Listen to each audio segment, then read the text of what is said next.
మొదటి 3 రోజులు వసూళ్లు అదిరిపోయేసరికి కాటమరాయుడు చిత్రానికి అన్ని వర్గాల ఆదరణ ఉందని ఫ్యాన్స్ తెగ సంబరపడిపోయారు.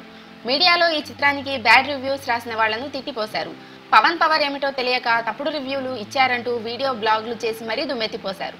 అయితే ఫస్ట్ వీకెండ్ తర్వాత ఒక 2 రోజులు ఆగి ఈ సందడి చేయాల్సిందేమో. ఎందుకంటే తొలి సోమవారమే కాటమరాయుడు వసూళ్లు దారుణంగా పడిపోయాయి. అత్యధిక థియేటర్లలో రన్ అవుతూ ఉండేసరికి చాలా థియేటర్లలో రెంట్లు కూడా రాలేదని ట్రేడ్ రిపోర్ట్స్ వినిపిస్తున్నాయి. బుధవారం ఉగాది సెలవు పురస్కరించుకొని థియేటర్లు తగ్గించడానికి బయ్యర్లు మొగ్గు చూపలేదు.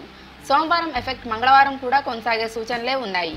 శనివారం వసూళ్ల కంటే ఆదివారం కలెక్షన్లు తగ్గడాన్ని బట్టి చూస్తే బుధవారం సెలవు వల్ల కాటమరాయుడు విపరీతంగా బెనిఫిట్ అయిపోతుందని ఏమీ లేదు. ఒకవేళ బుధవారం వసూళ్లు బాగున్నప్పటికీ వచ్చే శనివారం వరకు ఎలా సస్టైన్ అవుతుంది? ఈ వారం విడుదలవుతున్న రోగ్, గురు చిత్రాల పోటీని తట్టుకొని ఎంత తిరిగి రాబడుతుందనేది ఆసక్తికరం.